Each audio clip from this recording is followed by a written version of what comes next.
You're listening to the B2B Revenue Executive Experience, a podcast dedicated to helping executives train their sales and marketing teams to optimize growth. Whether you're looking for techniques and strategies or tools and resources, you've come to the right place. Let's accelerate your growth in 3, 2, 1. Welcome, everyone, to the B2B Revenue Executive Experience. I'm Carlos Noche, and I'm joined by my always cheerful podcast partner, Lisa Schneier. Hi, Lisa. Hey, Carlos. How's it going? Good. Today, we have an exciting episode. Today, we're talking about the future of work. From remote work being under pressure to this wave of AI in the workplace, how is the future of work changing? And more importantly, how do we adapt to change with that wave? And to help us out today, we have our favorite Mary Shea of all the Mary Sheas. She's the only Mary Shea. And I think this topic is something you're probably listening to us right now going, this is what we're hearing everywhere. But I want to tell you why it's super special, because Mary has over 25 years of experience in business and has held multiple roles, including CRO, Analyst, Evangelist, and most recently co-CEO. She's a globally recognized thought leader, keynote speaker, podcast host, author, and advisor, is super passionate about the future of buying and selling and the role product and commercial innovation plays in driving successful revenue performance. She's also a huge advocate for the importance of elevating the voices of female leaders. So currently, Mary is hanging that very impressive hat at HireQuotient, which we'll hear a little bit more about later. But HireQuotient is a purpose-driven AI company working to simplify the recruiting process. And Mary, thank you so much for joining us again today. Welcome to the show. Well, thank you, Lisa, for that incredible welcome, and Carlos as well. Thanks for having me back. And before we dive into this very meaty topic here, I just have to say, Carlos, I love your podcast voice. You've really nailed it.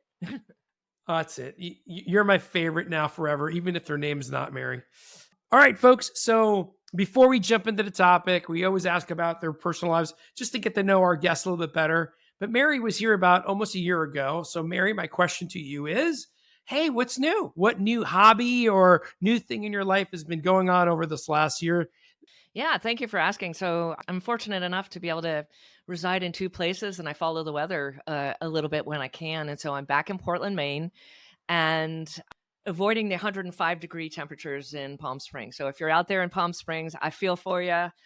Go under those misters. But I'm here. And when I'm here, in addition to spending time with family, I'm hiking, I'm kayaking, and my latest obsession, because pretty much everything I do tends to get obsessed, is bird watching. So I've got these bird feeders all over. I live in a meadow and I have a stream behind me, and I've got bird feeders everywhere, and I'm trying to beat the squirrels. I have not won yet. So I will update you all later, but I have a little other laptop, and I have one of those AI cameras that you can feed the birds. So I watch everything, and I know exactly when the squirrels come, and it's an unfortunate thing I have to deal with, but that's what I'm working on these days, Carlos. That's life in rural anywhere. I feel like we've got the same problem here. But I got to say, there's this meme that goes around social media every now and then, and it's something like, I used to be young and fun, and now I'm like, oh my gosh, look, a yellow-throated warbler. I know. I think I hopefully pride myself on still being a bit fun, but yes, I am there. I am too, Mary, because I also enjoy hiking, being on the East Coast and in Canada, and I go hiking every single morning, rain or shine, and I definitely get to the point where I'm like, that's a new bird, or look at that new plant. And I'm like, wow, I am this person now. So a little bit more about you, Mary, on not so much on the bird watching topic, but can you tell us a little bit about what you're up to these days? In the intro there, we touched on a little bit of it, but tell us a little bit about what's led you to this new adventure. Yeah, thank you so much for the opportunity. So HireQuotient is an HR tech company, and not surprisingly, it relies on extensive relationships with data partners, AI, generative AI, homegrown, and some of the others that you know well, and automation. And what the company does is really work with internal recruiters and external recruiting firms to help them fully optimize the candidate recruitment process from soup to nuts. Many of the applicant tracking systems that are out there that you might know really tend to vet resumes after the fact. And you've got sort of resumes that were created by bots being evaluated by bots, and then sort of the system passed off. And it feels very unfriendly to me. And what I love about HireQuotient is that obviously it's a beautiful, elegant, and simple technology to use. It solves very important and timely and relevant business challenges. And it helps companies eliminate bias in the hiring process and provides a greater, better experience for the recruiter, the executives, the folks on interview loops, and also the candidates who sometimes don't get treated that well as part of the process. And if you're an employer, a big part of your brand equity is how you treat candidates that come knocking on your door. So I love the company. I found out about the company at SaaStr. I went to that industry event probably 2.5 years ago, and I was actually a evangelist at Outreach at the time, and I met our co-founder. His name is Smarth Siddhana. He was just recently recognized as Forbes 35 under 35 in Asia. He's an amazing visionary and just a wonderful boss. And we just clicked. We just started talking all things tech. And I felt, because I'm still an analyst at heart, right? And I'm still talking to all the analysts and talking to technology users, that the disruption that happened in MarTech circa 2009, the sales tech disruption in 2015, and then the consolidation in 2021. And we're still seeing some interesting things there. I felt like the HR activities and processes, and namely recruiting, was ripe for that level of disruption that we saw both in sales and marketing. And I went through both of those. And as you know, I like to be at the tip of the spear. And so I felt like this was just a wonderful fit for me. And then certainly my commitment to elevating not only the voices of female leaders, but, underrepresented folks in the business community, and using AI in a way that can eliminate bias is something that's we don't talk about enough. Everyone's talking about, wow, AI is so much bias here, but there are actually companies that are out there using AI to change the world in a positive way. And, that's my aspiration, and hopefully, my legacy from working with this company. That's amazing. That's not to promote another podcast, and I swear there's no association, but I've been listening to some of Brene Brown's podcasts, and she had a 6-part series about AI and living beyond human means. And a lot of the guests that she had spoke about the bias of is generative AI any better than the people who are building it, and some of the challenges that have come up with that. So it's such an interesting conversation. And I could totally feel your enthusiasm for this company come through as you answer that question, which is really, really cool. Yeah, I mean, I'll have to listen to Brown's sessions on that. I love her, and Kara Swisher and others are doing topics around here. I actually attended an event that was hosted by Yardstick in the fall in Ohio for a bunch of CEOs, and the huge topic was really responsible use of AI.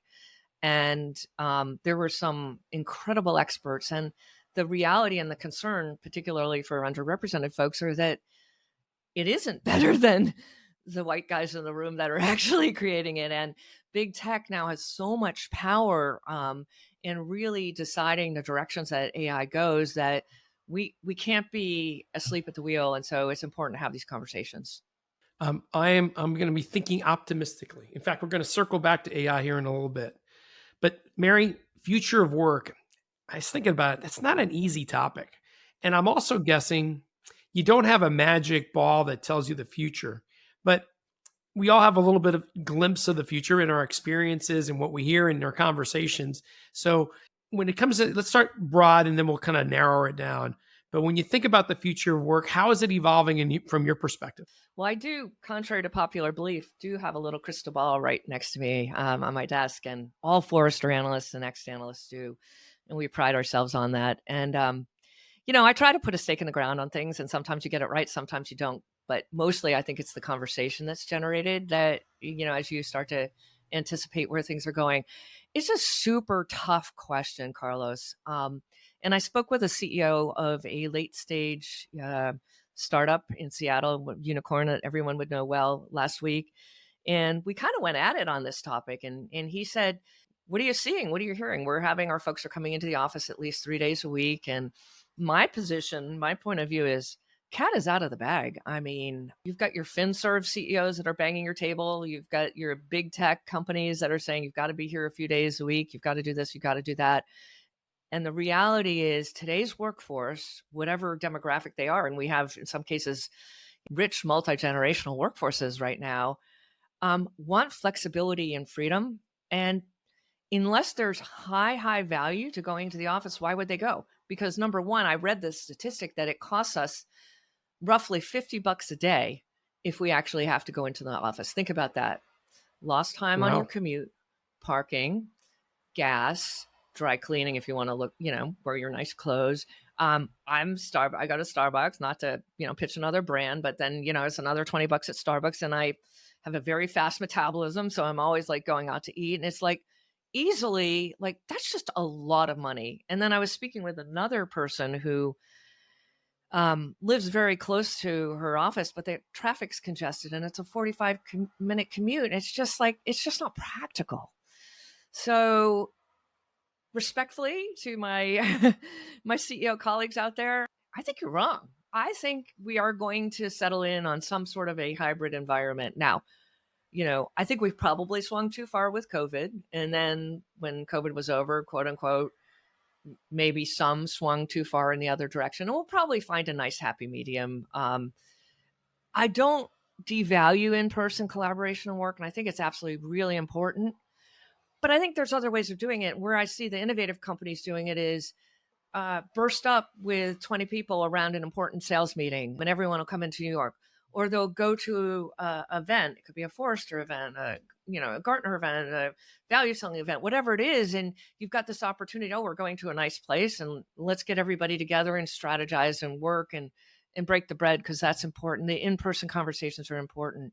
So I see building off of natural meeting up points as being bigger than going back to the office. Now, I will say, I do want to give this CEO really high marks, because what he said to me, and I liked it a lot. He was like, we have to deliver value if they're coming to the office. Like, and by value, like, I don't mean like, we're all buying lunch, everybody come in on, like, that gets old after like 2 weeks. And let's face it, we can all buy our own lunch. I think we should be able to in this industry. But what he said is, like, if we're asking everyone to come in to work and they're spending 8 hours a day Zooming, and, then there's no value. So the onus is on the executives to create, a value-oriented reason and the opportunity for business outcomes to be generated while you're there versus, shit, I just spent $50 and I've been on Zoom for 8 hours straight. So I think I don't exactly have the answer, but those are some things for your listeners to contemplate. I think there's just some great points, and I'll give you my perspective. Then Lisa, I'd love yours, because we were just talking a little bit before. I like the way you say, look, whether it's economics, whatever you want to call it, the workplace expectations. If you want to be a top employer and get top talent, I think you have to be flexible. I agree with you 1,000%. Yeah, if we may have an office in the Bay Area and we're going to get certain talent in that area, but we're going to miss out on some great talent that's living in Idaho or Wyoming, and that's the right talent for the right role. When I think about work from, remote work, and you kind of said towards the end, like, I think it's on the employers for making sure when people do create opportunities for people to work together with a purpose. So like you said, it's either around a project or we're all getting together for an offsite. So there's a reason to be there, not just, well, this is one of my 2 or 3 days that I have to be in the office. And I'll give you an example of that. So one client of Lisa's and I, they were like, hey, you got to be back in the office. It's going to be 3 days a week. And they didn't even have the teams sitting together. So these are business development folks that you go, okay, I'm with you. They're early in their career. They need to, collaborate together. But then I talked to them, because, well, I got one person over there, another one over here. No. You asked them back to the office. You got to now create that cube, that grouping, that whatever you want to call it, so they can lean back out of their chair and ask the person next to them, man, I just had a horrible call. How would you handle this? That's the reason you brought them in. So it's on the employers to make sure that work at the office really works. So that's my 2 cents. Lisa? Yeah, I think some of the things that go through my mind, and Carlos and I we were chatting about this right before we hopped on. I had a very unique career well before this, because I always worked for tech startups. So either we were so small we couldn't afford an office, so we were all remote, or we were meeting at a Starbucks or whatever to work together when we wanted to work together. Or like, I was actually, my last corporate job before I joined the value selling team was that I was running a team in another city and opening an office in another city. So I was already managing a remote team. So when this all came up, that it was like, okay, it's COVID, we all have to shut down. Like, how do you manage a team remotely? I was like, I've been doing that for years. Yeah. Like, so I had a different perspective, but I do really believe that if you're going to pull everyone back to the office and just kind of arbitrarily say you have to be there, 5 days a week, 8 hours a day, your point about being on Zoom meetings that entire time is very well put, because that happens a lot. Another thing is about the value added. Yeah, it's not pizza parties and, snacks in the kitchen anymore. It's not going to cut it. And if you truly expect to get the best talent, let's admit also, this is like the part that people don't want to think about, but from a business perspective, if you want the best talent for the best price, you can't expect everybody to be in the office, because that is so valuable to me. If I was ever to go back into the workforce, I would consider, I'll put it out there right now, I would actually consider a lower salary as long as I could be flexible remotely. Same. I feel the same way. You could pay me $1 million and I would not give up the flexibility. I have 2 points I want to add, because I think both of your comments were really relevant and important to the discussion. First, Carlos, on yours, with the earlier tenured sales folks, BDRs, SDRs, I think it is healthy and helpful for them to be in the office more rather than less. There's a couple of things. Number one, some of these younger employees may live in a situation where they don't have the beautiful setup like, we're fortunate to have at this stage in our professional lives. They may have roommates. They may live alone and be lonely. And then on the business front, it's the hardest job you're going to find in the sales organization. And so being able to lean over to that guy or gal next to you and be like, wow, that was a really tough call. I mean, got pummeled. did you hear that? I got it handed to me, and then walk me down. Like, you need that at that phase. So I do encourage, companies to be really thoughtful about that. And I think they are. On the flip side, going back to sort of kind of your comments, Lisa, there's a couple other things to think about, which is, if you're on the up and up with your career and you have an ambitious career path ahead of you, that FaceTime with executives and stakeholders and people who are going to be making decisions about your career when you're not in the room, like, you've got to find a way to find FaceTime. And so I think the onus is on the employer to, again, provide that kind of exposure for employees across the business. And the onus is actually on the employee themselves. Like, if I want to get promoted, like, I got to be out there. Like, I got to meet and I got to be with these people. I got to pound the flesh. I got to break the bread. I have to have the coffee with these people, because I don't want to get left behind. And so I do think it's important for folks to take responsibility for their own careers. And, if your company's all remote or whatever, find a way to go have dinner with an executive, right? It's going to be hard to get promotion and get pay raises without relationships, because they're everything. Yep. So along those lines, I have one more point on this, and then we can switch over to AI. But for those directors, VPs and above that are all going, and managers that are going, yeah, they need to be in the office. Hey, that means you need to be in the office. Where's your office time? Because it's another thing I've seen. It's like, yeah, everybody's in the office. And I'm like, well, where's the manager? Well, he hardly ever comes in. Yeah, where's the director? Right. I haven't seen him in a month. Are you kidding me? Yeah. So, hey, we got to take responsibility. If you want, I think hybrid's a great way to go. Maybe even pick certain days that we're all going to be there and have that camaraderie. Yep. Think through the process. But that means you as leaders, you got to be there too. Right. Your excuse can't be, oh, it's good for them, but I'm good. Right. I got to go pick up my dry cleaning. Absolutely. I mean, if you're not leading by example, you shouldn't be in that seat, Carlos. So, such a good point. All right. Yeah. A tiny little thing about that too, just because everything you were saying was so important about find the FaceTime.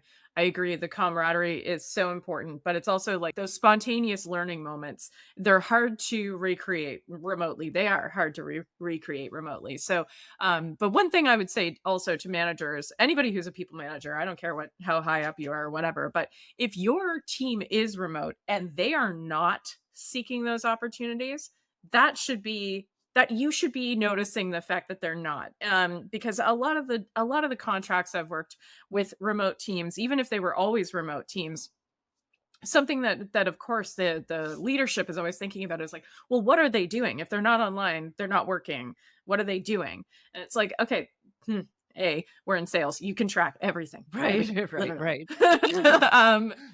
And I can teach you how to do that.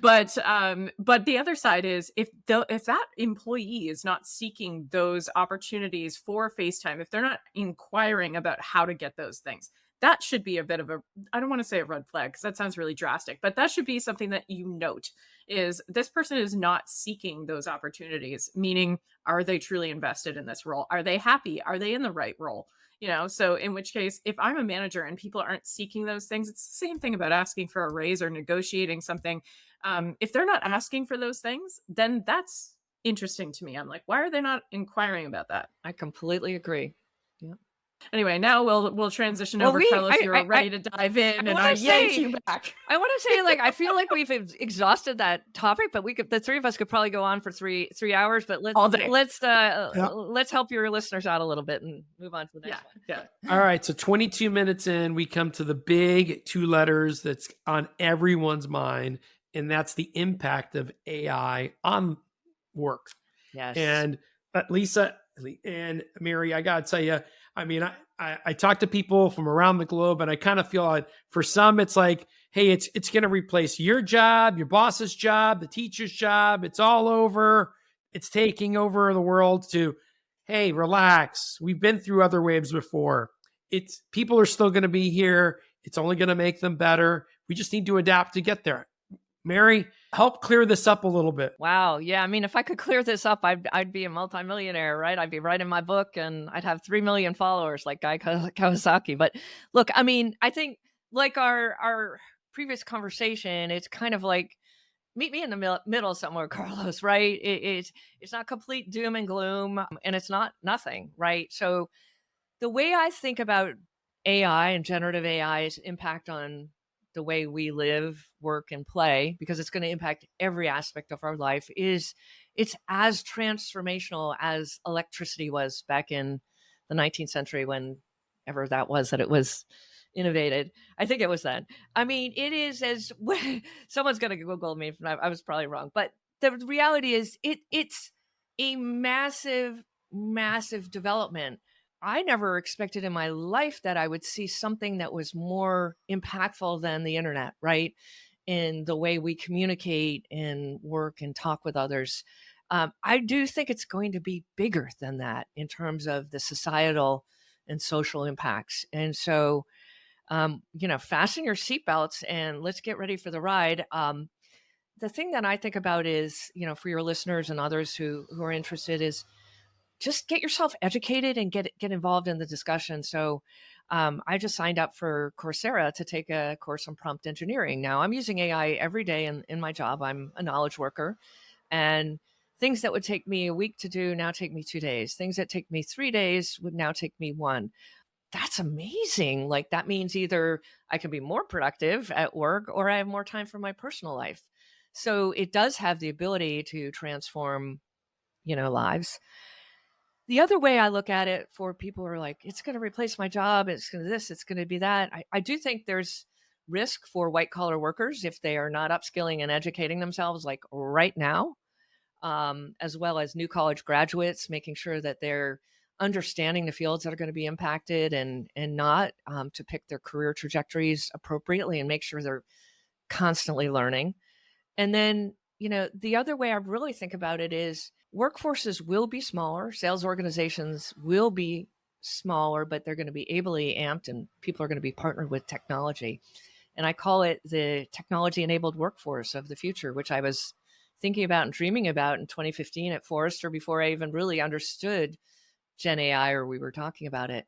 So the way I really think about it for the people who get out in front of it is it's just simply going to be augmentation to the processes and activities and workflows that they do on a daily basis. So many of these downstream activities that AI and automation can take over will take over, but I'll still be focused on super, super high value activities. But I can do way more. I can be more productive and hopefully, have many more personalized interactions. So I really just augmentation is the word that I continue to go back to when I hear, the doom and gloom projections. Yeah, I think part of where my head went as you were talking about making sure that you are educating yourself, making sure that you understand how you, in whatever you specialize in, can be more productive by augmenting with AI. So to that point, there's a number of people, unfortunately, we see it all the time on LinkedIn now, who are being laid off. Yeah. And companies are looking at how can we do this function more efficiently with less people. And a big part of that, at least recently hitting my LinkedIn, is SDRs. Yeah. So I think instead of like delving exactly into how AI is going to prospect, let's focus on the hiring piece, because I would love you to give a little bit of advice with your knowledge of HireQuotient and how it works. Is like, okay, so now I'm back in the job market. I'm polishing up my CV. How do I make sure that polishing that CV gets picked up as a good candidate by a tool like HireQuotient? Yes, that's a really great question. And first of all, we are seeing a lot of movement out there. And at HireQuotient, we help internal and external recruiters through automation and AI bring effectiveness and productivity to that candidate process end to end. And even as we're seeing massive layoffs in some areas, we're also seeing very heavy hiring in others. So companies are kind of repositioning or reorganizing how they want to invest in both the human capital and technology and different initiatives. And so we're seeing very heavy investments in AI and innovation there. So that's challenging. The other thing is that CEOs and boards now, they're meeting with AI experts. They're getting, pitched all the time. They're smart now. I mean, they understand that, you can do more with way less people if you have the right people in the right place and they're partnered with the right technology. So I do see the trend to smaller, more nimble, groups across the organizations, go to market and beyond, with the exception of engineering and some of the tech that's going on there. Going back to the heart of your question, which is how do I, position myself really well? One of the things, it's not just all about the CV you mentioned, but it's also your LinkedIn profile. So one of the things that's very unique about HireQuotient and what we do to kind of eliminate some of the bias that happens from most of the typical AI recruiting tools that are out there is that we go to a range of different sources, whether that's a range of different databases. So it's LinkedIn, and then we have Google, and then we have Indeed, but then we also go to external sources, databases like Crunchbase. So we can get so specific, we can cast a very wide net and get really, really specific around the type of person that we want to help a company hire. And many times that person will not provide detail on LinkedIn around what they've done in terms of scale up. So hiring sales roles and sales leadership roles are paramount, right? Because every day that you have that role unfilled as a leader, you're losing money for the business. And so what we're able to do is say the client wants to, I want to hire, a head of North American sales. I want them to have done a scale up of 5 to 15 million. I want them to live in California. I want them to be conversant in SaaS and manage a multi-product portfolio. Well, you may not see the fact that someone scaled something up, or they may have omitted it from their LinkedIn profile. Well, we will go to a range of different sites to try to match social profiles with revenue so that we can go back to the client, or the client can do it themselves because it's all automated, and get highly targeted profiles. And that allows us to, if someone has not been as complete as they should have been, to include them and provide a very diverse pool of highly targeted candidates. My advice to folks is be as specific as possible. It's not just going out and hiring a resume writer who's going to make the bot talk to the bot, because you need to do more than that. Make sure your social profiles are updated. You've got revenue numbers, because not every company will be using HireQuotient when they look to hire you. I hope they will, but they don't today. Someday. Yeah, someday, right? No, I think that's great advice. And that's actually advice that I've given SDRs in the past, is that oftentimes they don't write a lot of descriptive language around what they're doing. And I feel like, well, you could both let me know if you feel the same, but I feel like there's still this hesitancy around describing that you're actually a salesperson. Oh, still, really? I want that not to be true. I agree. I'm like, can we leave that in the past? Yeah. But especially, it still seems like the people who are earlier in those Yeah. roles, newer in those roles, feel like, well, I can't put on my profile that I'm actually a sales Wow. development person, because then people know I'm going to be selling to them. And I'm like, well, people aren't dumb. Like, I they know. mean, yeah. Honestly, Lisa, let's be honest. Isn't everybody selling to everybody all the time right now? I mean, I Yes. get hundreds of DMs and this and that. And, I mean, selling is a part of doing business, right? We sell internally, we sell externally, we have partnerships, we have nearbound, we have ecosystems.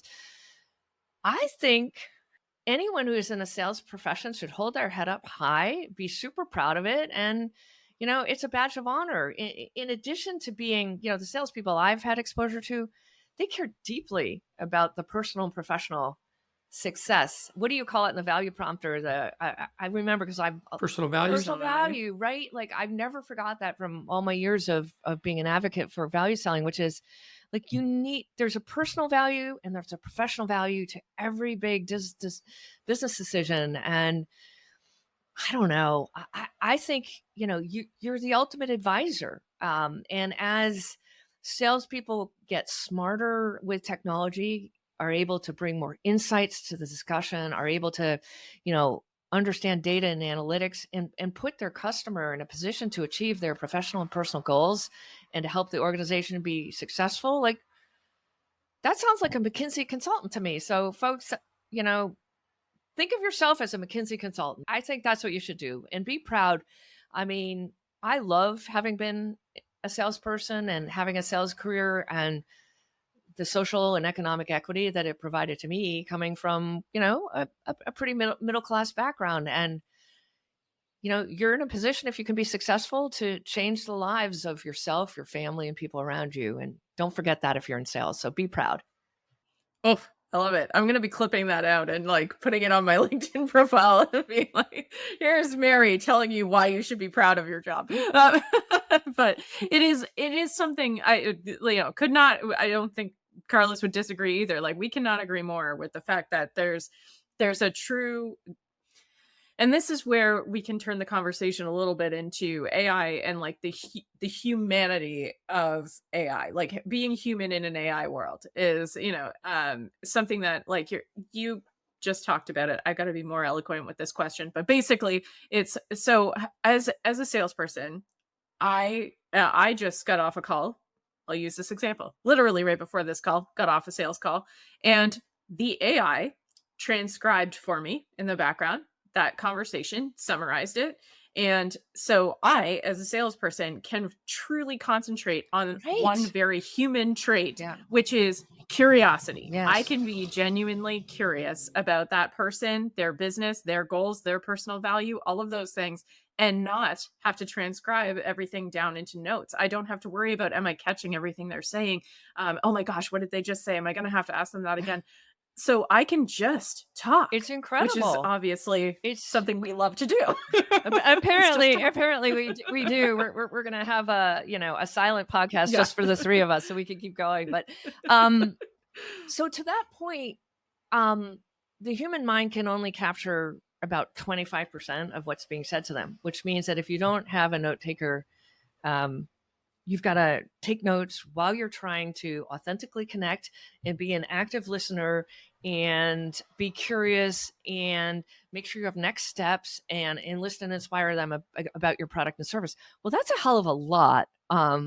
even for people like us who've been doing this for 20, 25 years or whatever. And so I think it's just very freeing and thrilling to be able to have that kind of note taking. And I'm working with a company right now. It's called Memoria Call, and it's the best video platform I've ever seen, because in addition to capturing the notes like you see on Zoom and some of the other things, it allows me to do prompts after the call. So I can be like, pump out an exec summary, pump out a follow-on email, give me the next steps, and then I can edit it. And as good as I am with the prompts, that's the great output I'm going to get. And so I just think this is very freeing for salespeople. And I believe salespeople will go to in-person meetings, put it on, drop it on the table, and, still have to be able to be very, very connected to the person they're speaking with.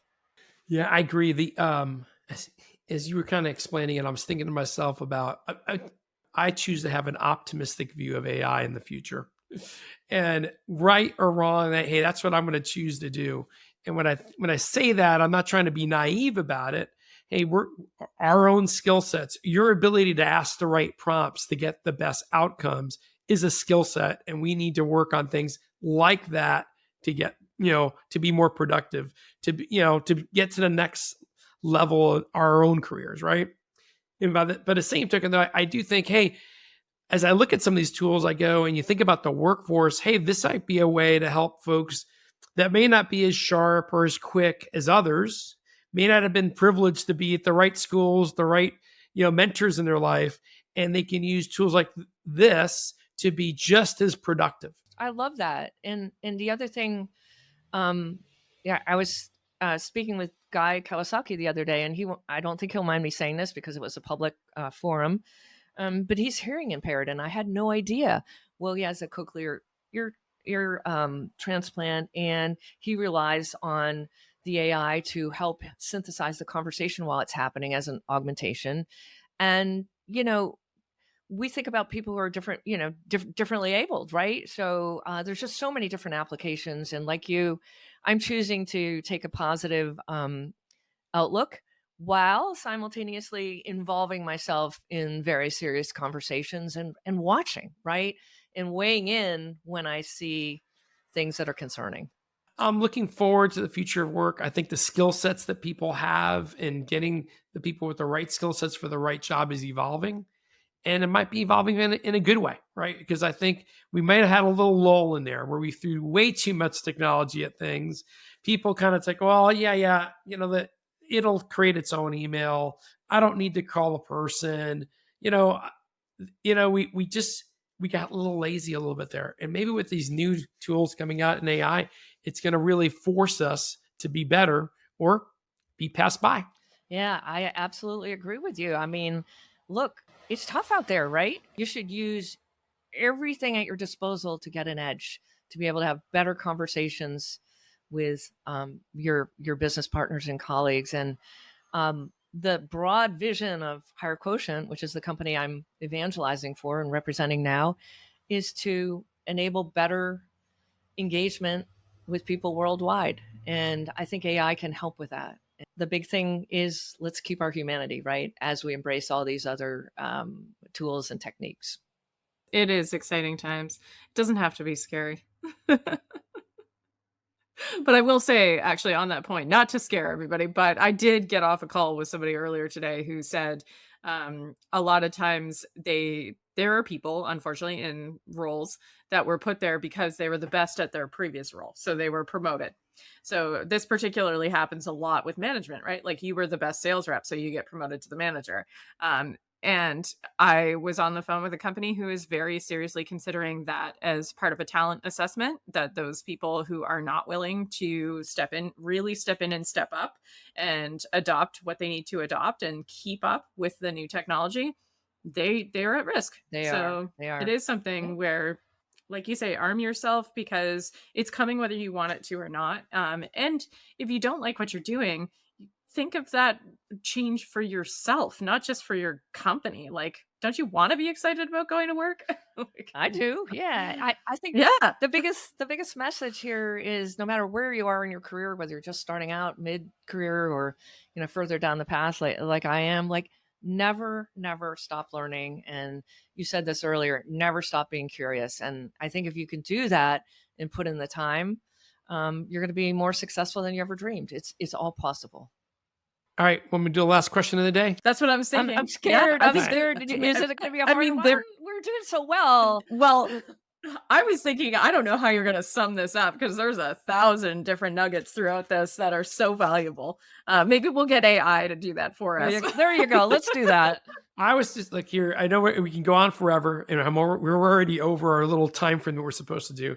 But always closing this thing out, hey, Mary, what might be your acceleration insight, be it business or personal, by the way? Because sometimes the best ones are the personal advice we hear that you would love to share with our audience. Wow. We're not at Friday yet, but I've been talking to a lot of people, and I'm always talking. And I work pretty hard, as I know you all do as well, and our listeners do too. But I think the biggest acceleration is don't miss the little moments in life. I've been trying to make myself go take a walk with my puppy every day at the end of work. And you mentioned, I think, Lisa, either prior to the show or right now in the show, that you take a walk every day. And so I'm trying to go take a walk around Mackworth Island every day and just embrace nature and get out of the office and get out of the house. And so I think, stay focused on your mental health and some of the fun things in life and keep mixing it up. And, I think that will be an accelerator. The happier and better we feel internally, the more positivity we project professionally. So that would be my tidbit for you. Love it. I love it too. Yeah, we could have a whole other podcast on grounding techniques. There you go. There you go.